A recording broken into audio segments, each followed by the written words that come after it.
Good afternoon my dear students. सुबह जो period था तो उस पीरियड में मैंने आपको समासों के बारे में समझाया है। ठीक है, तो समासों के जो भेद है उसके बारे में भी चर्चा कर चुका हूँ।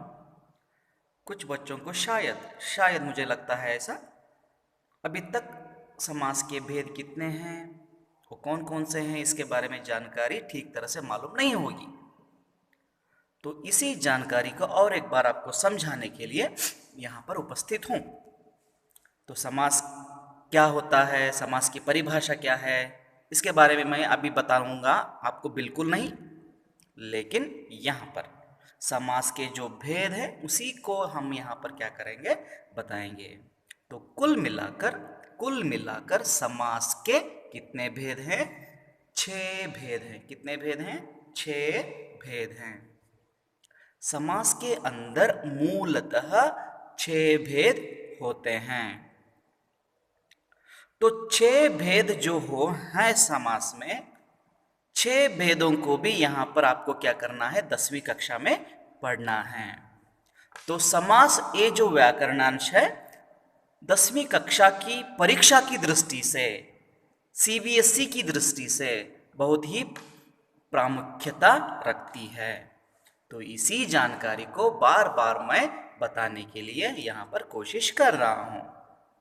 तो ठीक है, तो समास के बारे में मैंने आपको बताया, समास के भेदों के बारे में भी आपको बताया। समास के कुल मिलाकर 6 भेद होते हैं। तो आती है बात किसकी?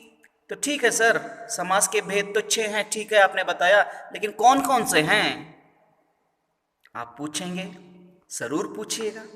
तो इसी उत्तर को मैं अभी यहाँ पर दे रहा हूँ, देखिएगा।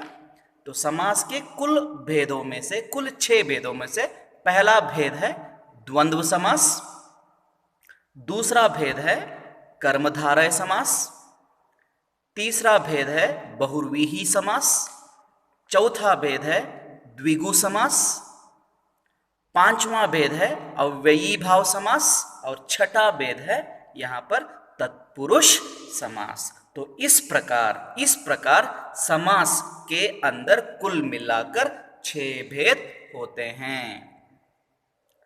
तो द्वंद्व समास, कर्मधारय समास, बहुव्रीहि समास, द्विगु समास, अव्ययी भाव समास और तत्पुरुष समास, ये जो 6 समास है मूलतः समास के मुख्य भेद कहे जाते हैं। सही बात है, मिल गई जानकारी। और एक बात जो मैंने छठा समास आपको बताया, उसका नाम बताया तत्पुरुष समास। तो तत्पुरुष समास के अंदर फिर से 6 उपभेद आते हैं। कितने उपभेद आते हैं? 6 उपभेद आते हैं तत्पुरुष समास के। तो 6 उपभेद जो हैं अथवा उप समास जो हैं तत्पुरुष के, वो सभी समास कारकों से संबंधित रहते हैं। कारकों से संबंधित रहते हैं, और जो कारक जिस समास में आता है उसको उस तत्पुरुष समास के बारे में यहां पर उस नाम से जानते हैं। ठीक है, तो सभी समासों के बारे में हम सभी को ठीक तरह से क्या करेंगे, कल के पीरियड से यहाँ पर जानकारी देते हुए जाएंगे।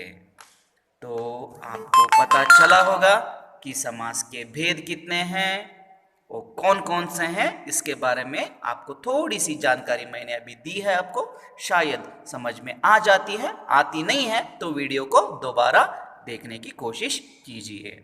धन्यवाद आप सभी को, टाटा।